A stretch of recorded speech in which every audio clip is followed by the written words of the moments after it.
हे बच्चों, welcome back on J knowledge. तो आज हम स्टार्ट करेंगे आपके ज्योग्राफी का second chapter, that is one एवं वन्य जीव संसाधन। वन क्या होते हैं? वन होते हैं फॉरेस्ट, जंगल, और उनमें रहने वाले सारे जीव जंतु, सारे पेड़ पौधे जिनका हम प्रयोग करते हैं वो क्या होते हैं? वन्य जीव संसाधन होते हैं। तो स्टार्टिंग में आपके एक पैराग्राफ है, उसे पढ़ते हैं। उसमें क्या लिखा है? नार्क मेरे ईश्वर, लेप्चाओं की दुनिया में आप संगीत के जनक हैं।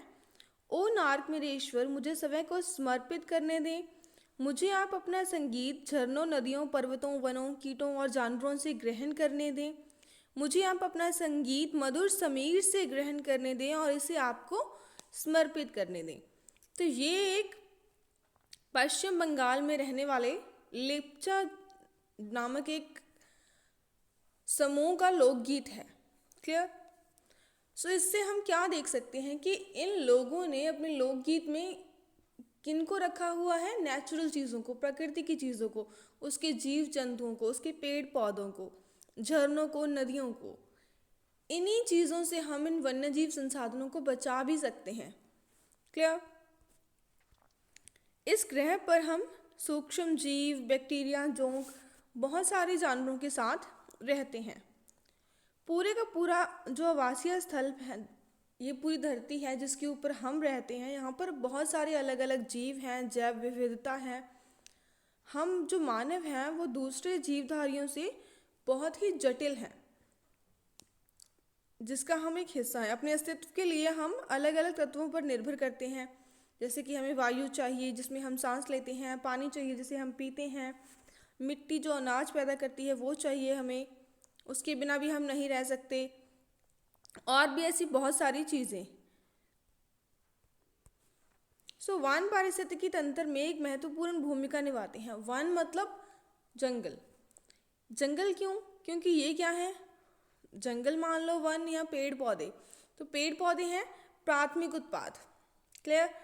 प्राथमिक उत्पाद मीन्स सबसे पहले जो भोजन बनता है, खाना बनता है, वो पेड़ों के अंदर ही बनता है। उसके बाद पेड़ों से जानवर खाते हैं, हम जानवरों को खाते हैं, या फिर हम डायरेक्ट पेड़ों से खाना लेते हैं। जिनके ऊपर सारे दूसरे जीव निर्भर करते हैं, बाकी सारे जीव वनों पर, पेड़ों पर निर्भर करते हैं। वन्य जीव और कृषि फसल उपजातियों में बहुत सारी विविधताएं क्या होती हैं? अलग अलग तरीके की चीज़ें पाई जाती हैं, अलग अलग आकार और कार्य करते हैं। सारे मिलकर एक तंत्र में गुंथे हुए हैं। भारत में वनस्पति जात और प्राणी जात। वनस्पति मीन्स कितने अलग अलग तरीके के पेड़ पौधे हैं। यदि हम अपने आसपास हर जगह देखें तो कुछ ऐसे पेड़ पौधे भी हमें मिलेंगे जो कहाँ होते हैं? सिर्फ हमारे ही एरिया में होते हैं। भारत में बहुत सारी जैव विविधता है। जैव विविधता की अगर हम बात करें तो भारत ऐसे जैव विविधता वाले समृद्ध देशों में से एक है। यहाँ विश्व की कितनी है? लगभग 8% उपजातियाँ हैं। मीन्स 8% पूरे वर्ल्ड में जितने जीव जंतु हैं उसका 8% हमारे इंडिया में है। मीन्स कि 16 लाख अलग अलग प्रजातियां जीवों की पाई जाती हैं यहाँ पे। आप पहले से ही भारत में पाए जाने वाले वन्य जीव संसाधनों का क्षेत्रफल और उसकी किस्मों के बारे में पढ़ चुके हैं। कहाँ पर? पिछले चैप्टर में जो मैंने आपको करवाया हुआ है। आपने सोचा होगा कि संसाधनों का अपने दैनिक जीवन में क्या महत्व है। ये अलग अलग तरीके के वनस्पति और प्राणी जात हमारे हर रोज़ के जीवन में इतने मिले जुले होते हैं कि हम इनकी कदर ही नहीं करते। हम इनको रोज़ यूज़ तो करते हैं, प्रयोग तो करते हैं, लेकिन हम इनकी जो वैल्यू है उसे समझ ही नहीं पाते।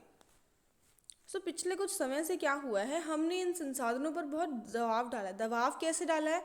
जैसे पर्यावरण का प्रदूषण हम कर रहे हैं, पेड़ों को काट रहे हैं, उतने पेड़ हम लगा नहीं रहे जितने हम काट रहे हैं।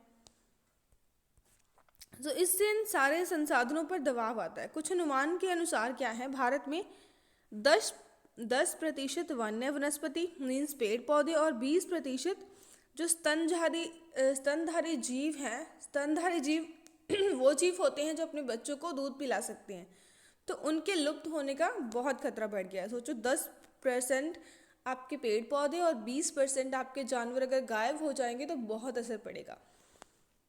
इनमें से कई तो लुप्त होने की कगार पर हैं।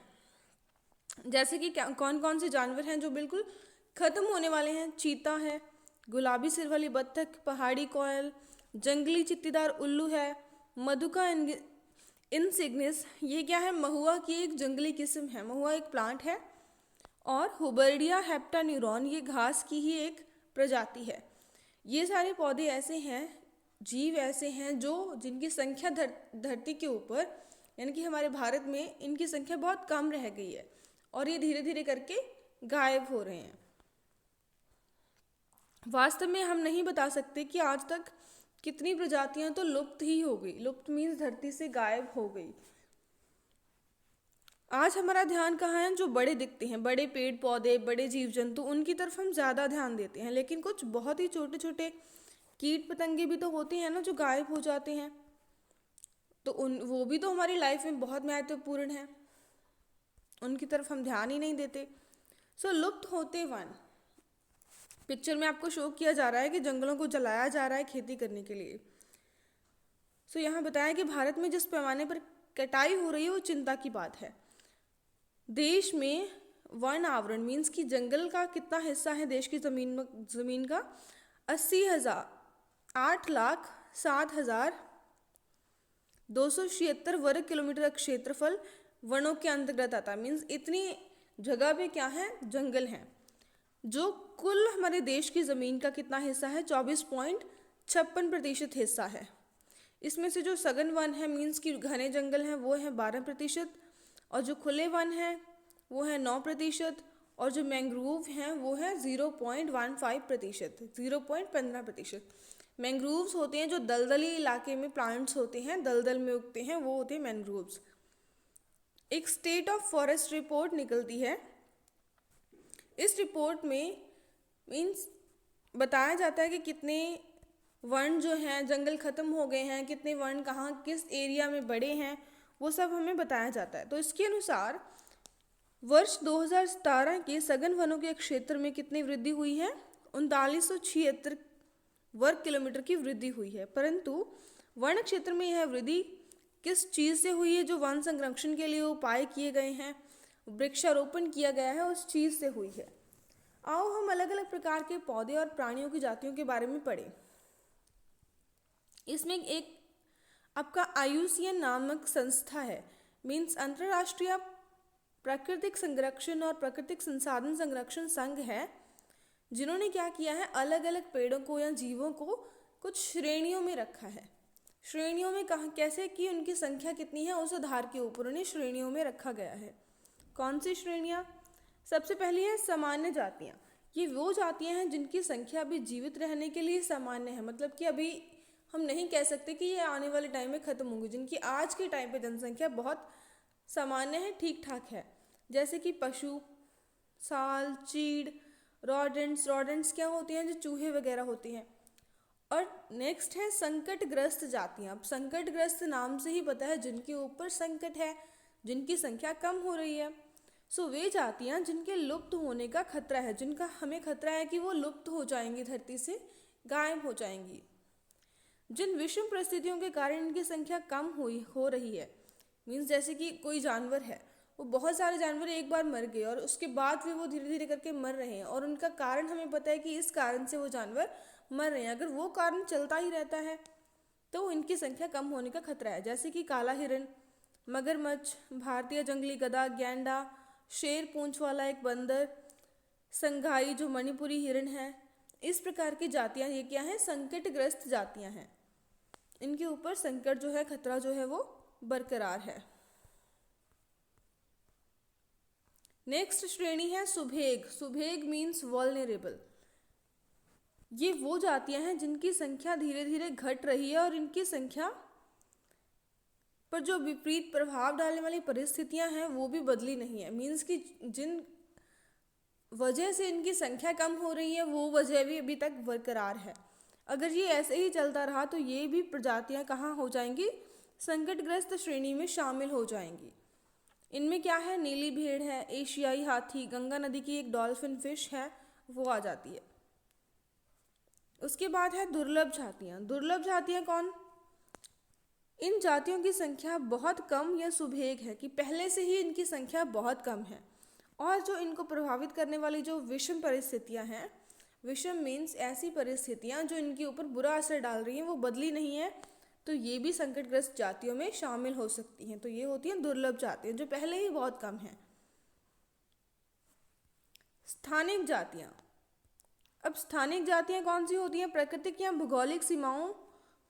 स्थानिक मीन्स स्थान से हमें समझ में आता है कि ये एक विशेष स्थान पर ही मिलती हैं, हर जगह नहीं मिलती।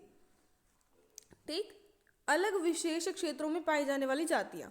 इनमें क्या है? अंडमानी टील जो अंडमान निकोबार पे मिलती है, निकोबारी कबूतर जो सिर्फ निकोबार में मिलता है, अंडमानी जंगली सूअर ये भी सिर्फ अंडमान में ही मिलता है, अरुणाचल के मिथुन ये सिर्फ अरुणाचल प्रदेश के अंदर ही मिलते हैं।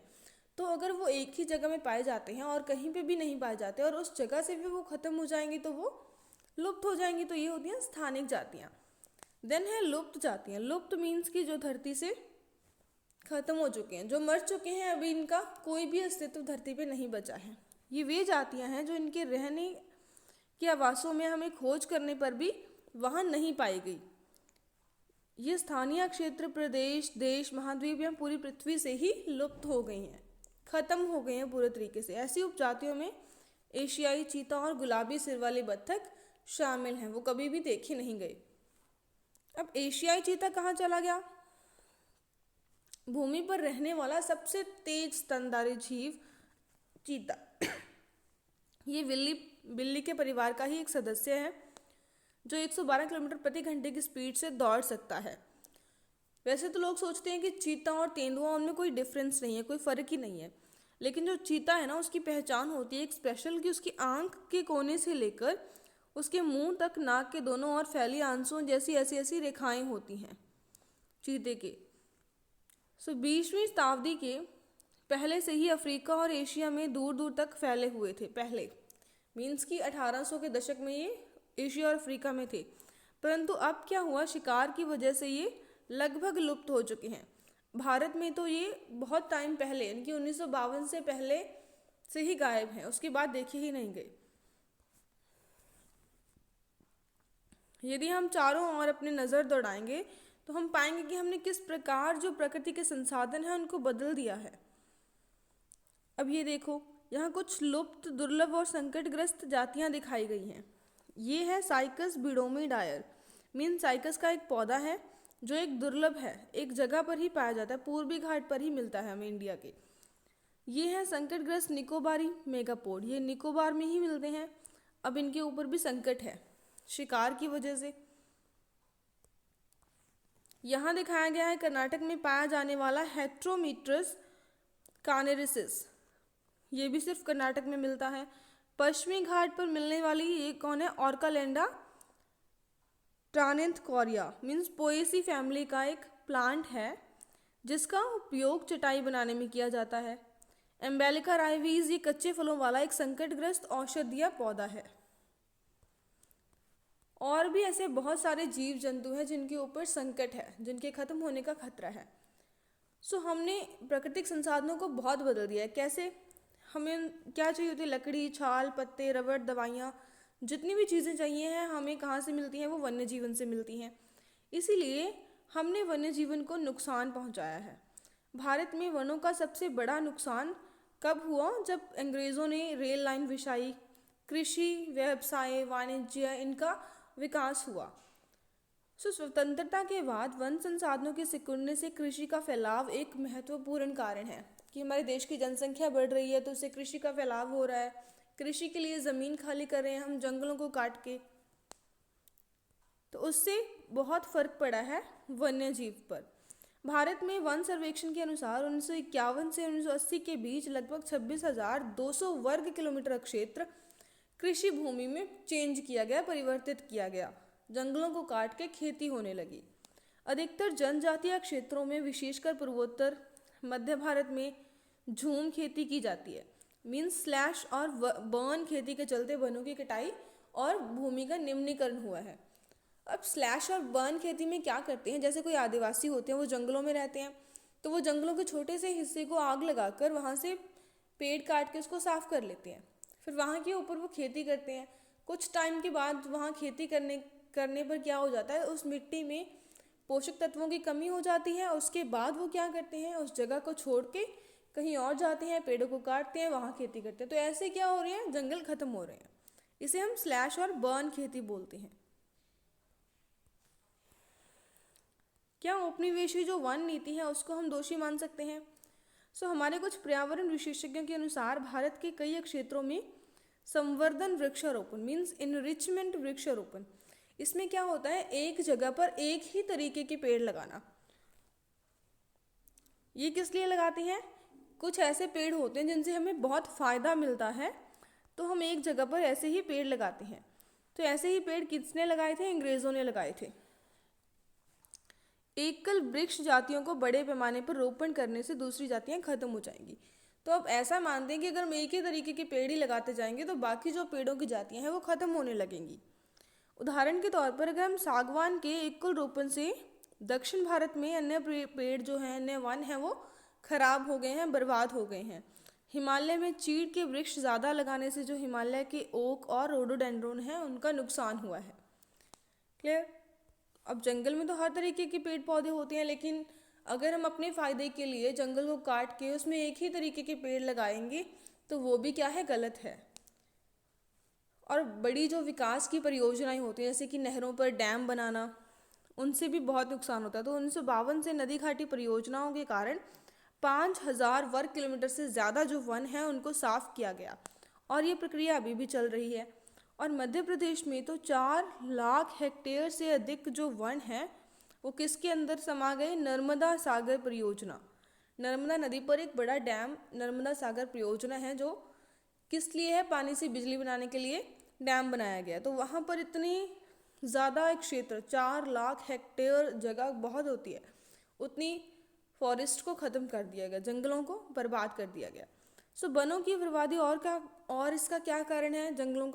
जंगलों के कटन का खनन क्या होता है? अगर किसी जगह पर हमें ज़मीन में खनिजों की मात्रा ज़्यादा मिलती है तो हम वहाँ पे खोद के वहाँ से खनिज निकालने लगते हैं, तो वहाँ बड़े बड़े खड्डे बन जाते हैं और बाद में उनको सही करके पेड़ भी नहीं लगाए जाते।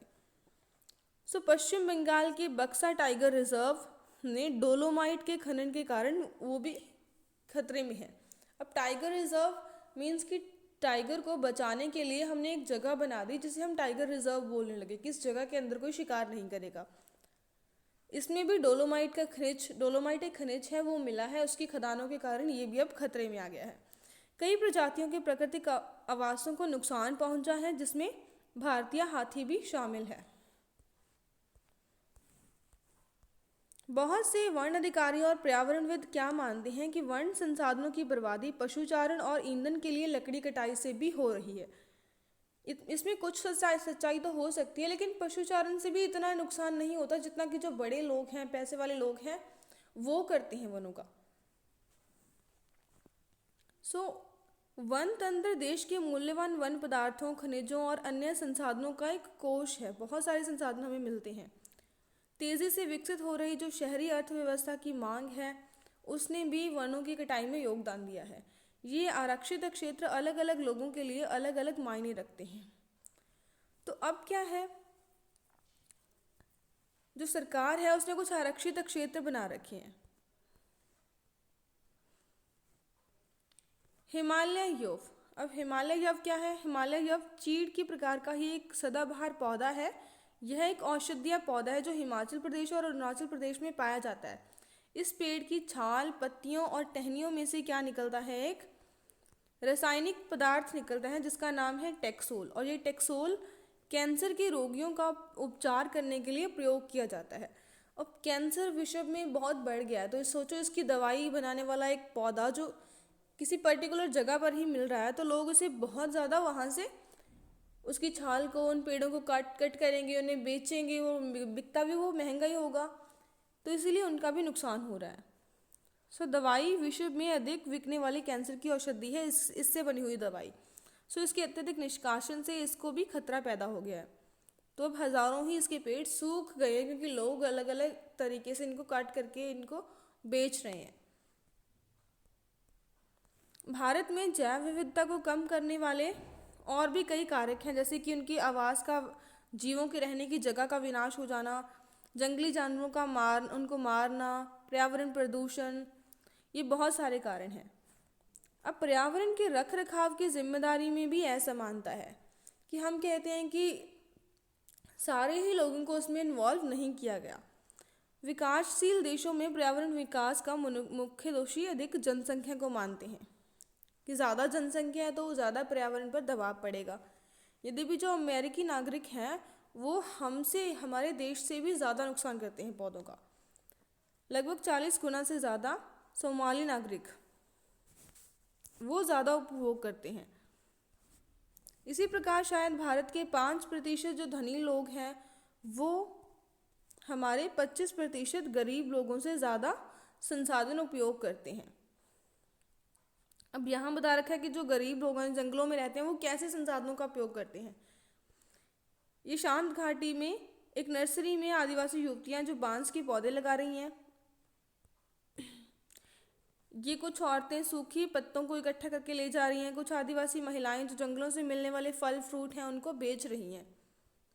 तो ये तो सिर्फ इतना ही प्रयोग करती हैं, लेकिन जो बड़े बड़े लोग हैं, जो पैसे वाले हैं, जैसे कोई फर्नीचर का काम करता है तो वो कितने सारे पेड़ों को कट करेगा अपना फर्नीचर को बनाने के लिए, तो वो हमसे ज़्यादा नुकसान पहुंचा रहे हैं। इसमें इन 5% लोगों की पर्यावरण रख रखाव में भी कोई भी भूमिका नहीं है। इनको कोई कुछ नहीं कह रहा। क्या आप जानते हैं कि भारत के आधे से अधिक प्राकृतिक वन अब तक खत्म हो चुके हैं? सोचो, आधे से अधिक, 50% से ज़्यादा जंगल खत्म हो चुके हैं। 1/3 जलमग्न भूमि थी, जलमग्न मीन्स जहाँ पर पानी था, जो अब सूख चुकी है। 70% धरातलीय जल, मिट्टी वाला जो जल है, नीचे वाला ज़मीन वाला, वो प्रदूषित हो चुका है। और 40% जो मैंग्रोव क्षेत्र है वो भी लुप्त हो चुका है। इसी प्रकार पेड़ पौधों की कटाई के कारण बहुत सारे और जीव और पेड़ पौधे भी लुप्त होने की कगार पर पहुंच गए हैं। वन्य जीवों का विनाश मात्र जीव विज्ञान का ही विषय नहीं है, यह जैव संसाधनों के विनाश से भी जुड़ा हुआ है कि अगर वन्य जीव नष्ट होंगे तो हम भी नष्ट होंगे। कई मूल जातियां, वनों पर आधारित समुदाय निर्धन होते जा रहे हैं, आर्थिक रूप से हाशिए पर हैं। जो लोग पहले जंगलों में रहते थे, जंगलों से खाते पीते थे, वो भी गरीब होते जा रहे हैं क्योंकि जंगल कम हो रहे हैं। यह समुदाय खाने पीने, औषधि, संस्कृति आदि सबके लिए वनों और वन्य जीवों पर ही निर्भर करते थे। अब गरीब वर्ग की जो महिलाएं हैं, पुरुषों की तुलना में उनके ऊपर अधिक प्रभाव पड़ा है। कई समाजों में खाना, चारा, जल और बाकी वस्तुओं को इकट्ठा करने के लिए महिलाओं की जिम्मेदारी होती है, तो उनको बहुत दूर तक चल के जाना पड़ता है, सिर्फ इसी वजह से क्योंकि जो उनके आसपास के जो वन हैं, फॉरेस्ट हैं, वो कट हो गए हैं। ठीक, उनको 10 किलोमीटर से भी ज़्यादा पैदल चलना पड़ता है। उनके लिए स्वास्थ्य समस्याएं झेलनी पड़ती है। काम के समय बढ़ने के कारण बच्चों को भी वो टाइम नहीं दे पाती हैं, जिसकी बहुत बुरे दुष्परिणाम हो सकते हैं। कैसे क्या? जैसे कि सूखा, बाढ़, ये गरीब इलाकों में ही सबसे ज़्यादा होता है। इस स्थिति में जो गरीबी पर्यावरण निम्नीकरण से सीधा, इनकी अगर पर्यावरण पर कोई असर पड़ेगा तो गरीबी देश में आएगी ही आएगी। ये आवश्यक है कि हम वन्य जीवों का संरक्षण करें। भारत में वन्य जीवों का संरक्षण करने के लिए क्या किया जा रहा है? वन्य जीवन वनों में तेज गति से हो रहे ह्रास के कारण इनका संरक्षण बहुत ज़रूरी हो गया कि अभी इनका संरक्षण करने की बहुत ज़रूरत है हमें। संरक्षण से ही विविधता जो है बनी रहेगी कि अलग अलग तरीके के जानवर, अलग अलग पेड़ पौधे बने रहेंगे, जलवायु, मृदा बने रहेंगे, अलग अलग जातियां बेहतर तरीके से जी पाएंगी। उदाहरण के तौर पर हम कृषि के लिए भी पारंपरिक फसलों पर निर्भर हैं। जलीय जीव विविधता मोटे तौर पर मछली पालन बनाए रखने पर निर्भर है। 1960 और 70 के दशकों के दौरान पर्यावरण संरक्षकों ने राष्ट्रीय वन्य जीवन सुरक्षा कार्यक्रम की मांग की। भारतीय वन्य जीवन रक्षण अधिनियम बना 1972 में, जिसमें अलग अलग वन्य जीवों के आवास को रक्षण करने के लिए, उनकी ह्रास को रोकने के लिए प्रयास किए गए। सारे भारत में रक्षित जातियों की सूची भी प्रकाशित की गई। संकटग्रस्त जातियों के बचाव पर, उनके शिकार पर प्रतिबंध लगाया गया, ध्यान दिया गया। तत्पश्चात केंद्रीय सरकार व कई राज्यों ने राष्ट्रीय उद्यान और वन्य जीव पशु विहार बनवाए, जिसके बारे में आप पहले से ही जानते होंगे। केंद्रीय सरकार ने कई परियोजनाएं भी लागू की जिनका उद्देश्य खतरे में पड़े कुछ विशेष वन्य प्राणियों को रक्षण प्रदान करना था, जैसे कि बाघ, एक सींग वाला गैंडा, कश्मीरी हिरण अथवा हुंगल, 3 प्रकार के मगरमच्छ, स्वच्छ जल मगरमच्छ, लवणीय जल मगरमच्छ और घड़ियाल, इन तीनों को रक्षण देना था। ये काजीरंगा नेशनल पार्क है जो कि कहाँ है, वहाँ पे ये गैंडा और ये हिरण आपको शो किए हुए हैं। अब उसमें एशियाई शेर भी शामिल है जिसकी सरकार ने बात की थी रक्षण के लिए। इसके अतिरिक्त कुछ समय पहले भारतीय हाथी, काला हिरण, चिंकारा, भारतीय गोडावन, हम हिम तेंदुओं आदि के शिकार पर भी प्रतिबंध लगा दिया गया है। बाघ परियोजना, वन्यजीव संचारण में बाघ और टाइगर एक महत्वपूर्ण जंगली जानवर है। 1973 में अधिकारियों ने देखा कि 20वीं शताब्दी के आरंभ से बाघों की संख्या 55,000 से घटकर सिर्फ 1827 रह गई है। सोचो कितने, 55,000 से 1827। बाघों को मारकर उनके व्यापार के लिए चोरी करना, उनकी रहने की जगह का कम होना, जनसंख्या में वृद्धि, इस कारण बाघों की जो संख्या है वो कम हो रही है। बाघों की खाल का व्यापार भी होता है, उनकी हड्डियों से भी दवाइयाँ बनती हैं। सो इसी कारण से ये जाति अब क्या है, विलुप्त होने की कगार पर पहुंच चुकी है। अब भारत और नेपाल में ही 2/3 दुनिया के 2/3 जो बाघ हैं वो पाए जाते हैं। तो ये ही देश चोरी, शिकार, गैरकानूनी व्यापार के लिए मुख्य निशाने पर हैं। तो प्रोजेक्ट टाइगर इसके लिए लॉन्च किया गया। प्रोजेक्ट टाइगर विश्व की बेहतरीन वन्य जीव परियोजनाओं में से एक है। इसकी शुरुआत 1973 में हुई। बाघ संरक्षण मात्र एक संकटग्रस्त जाति को बचाने का ही प्रयास नहीं है, बल्कि बड़े आकार की जैव जाति को बचाना है। उत्तराखंड के कॉर्बेट राष्ट्रीय उद्यान, पश्चिम बंगाल में सुंदरवन राष्ट्रीय उद्यान, मध्य प्रदेश में माधवगढ़ राष्ट्रीय उद्यान, राजस्थान में सरिस्का वन्यजीव पशु विहार, असम में मानस बाघ रिजर्व और केरल में पेरियार बाघ रिजर्व के बाघ के संरक्षण के लिए ही सरकार ने अलग अलग जगहों को अपने अंडर ले लिया है। सो आजकल संरक्षण परियोजनाएं जैव विविधताओं पर केंद्रित हैं, ना कि घटकों पर। अब संरक्षण नियोजन में कीटों का भी महत्व है, मतलब छोटे छोटे कीट, तितलियों, उनको भी हमने शामिल किया है। वन्यजीव अधिनियम 1980 और 1986 के तहत सैकड़ों तितलियों, पतंगों, भृंगों और ड्रैगन फ्लाई को भी संरक्षित जातियों में शामिल किया गया है। 1991 में पौधों की भी 6 जातियां, उनको भी पहली बार इस सूची में रखा गया। वन्यजीव और संसाधनों को प्रकार और उनका वितरण, अलग अलग प्रकार के संसाधन होते हैं, जैसे कि आरक्षित वन। अब आरक्षित वन कौन से हैं? देश के आधे से अधिक वन क्षेत्र आरक्षित वन है। आरक्षित वन मीन्स कि जिसको सरकार ने आरक्षण दिया है, सरकार ने अपने ऊपर जिम्मेदारी ली है उनको बचाने की, वन्य प्राणियों के संरक्षण की बात की है और आरक्षित वनों को सर्वाधिक मूल्यवान माना जाता है। घड़ियाल ऑन द बैंक, अभी घड़ियाल्स की फोटो है। घड़ियाल भी क्या है, खतरे में है, संकटग्रस्त प्रजाति है। आरक्षित वन कौन से होते हैं? वन विभाग के अनुसार देश के कुल वन क्षेत्र का 1/3 हिस्सा क्या है, रक्षित है। इन वनों को अधिक नष्ट होने से बचाने के लिए इनकी सुरक्षा की जाती है, वो वन जिनकी सुरक्षा की जाती है। एक तो जो सरकार ने आरक्षित ही कर ली कि सरकार किसी भी हालात में उन्हें बचाएगी, एक सरकार कहती है कि मैं इनकी रक्षा करूंगी। अवर्गीकृत सभी प्रकार के वन और बंजर भूमि जो सरकार, व्यक्ति और समुदायों के स्वामित्व में होते हैं वो अवर्गीकृत हैं, कि कुछ जगह पर किसी समुदाय का हक है, कुछ पर किसी व्यक्तियों का हक है, कुछ पर सरकार का हक है, वो सारे अवर्गीकृत वनों में आ जाते हैं। आरक्षित और रक्षित वन ऐसे स्थायी वन हैं जिनका रख रखाव किस लिए किया जाता है? इमारती लकड़ी, अन्य वन पदार्थों और उसके बचाव के लिए किया जाता है।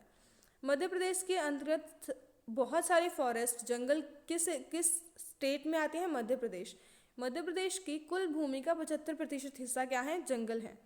इसके अतिरिक्त जम्मू कश्मीर, आंध्र प्रदेश, उत्तराखंड, तमिलनाडु, पश्चिम बंगाल, महाराष्ट्र में भी बहुत बड़ा एक वनों का अनुपात क्षेत्र आरक्षित है, जबकि बिहार, हरियाणा, पंजाब, हिमाचल प्रदेश, उड़ीसा, यहाँ पे क्या है, और राजस्थान के कुल वनों में रक्षित वनों का एक बड़ा अनुपात है।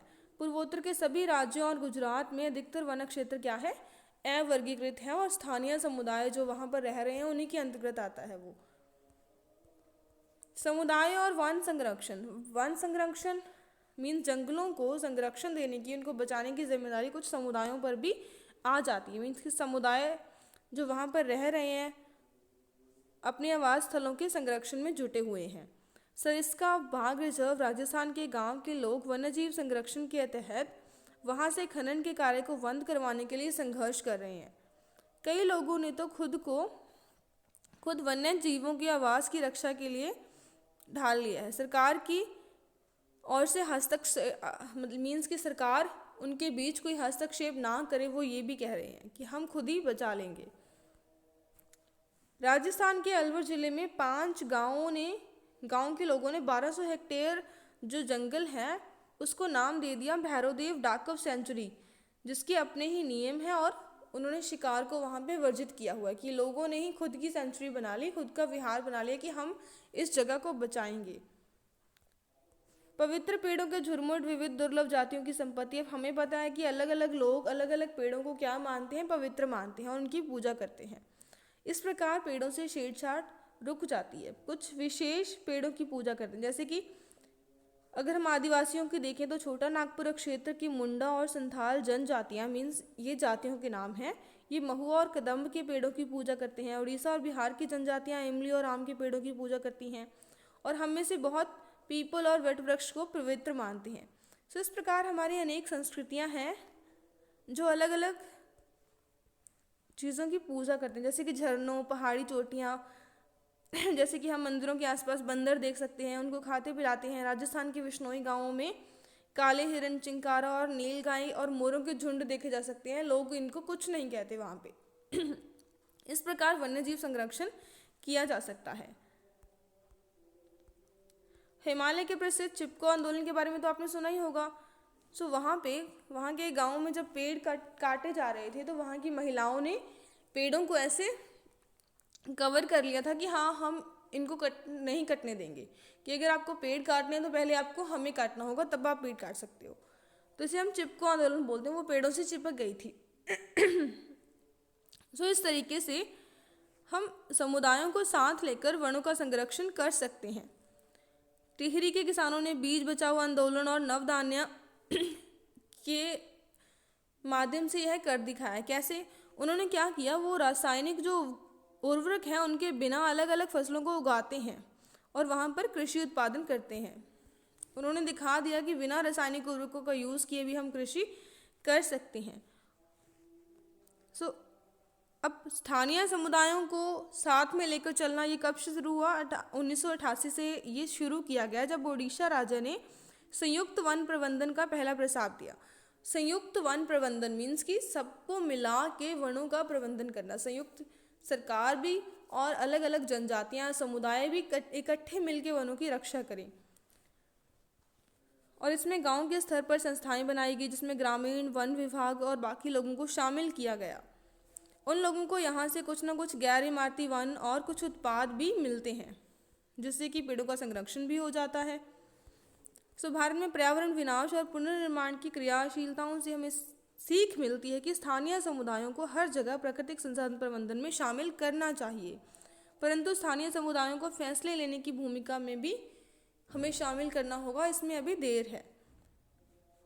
स्वतः वे ही विकास क्रियाएं मान्य होंगी जो जनमानस पर केंद्रित हों, पर्यावरण के लिए सही हों और आर्थिक रूप से प्रतिफलित हों। क्लियर? सो यहाँ खत्म होता है आपका ये चैप्टर। इसमें हमें क्या पता चला कि हमारे देश में वन कितने हैं, जंगल कितने हैं, कैसे कैसे वो खत्म हो रहे हैं, कैसे हम पर्यावरण को नुकसान पहुंचा रहे हैं और सरकार ने क्या क्या कदम उठाए हैं इनके संरक्षण के लिए। तो वो सब हमने इसमें पढ़ा। आई होप कि आपको ये समझ आया होगा। Thank you so much for watching this video.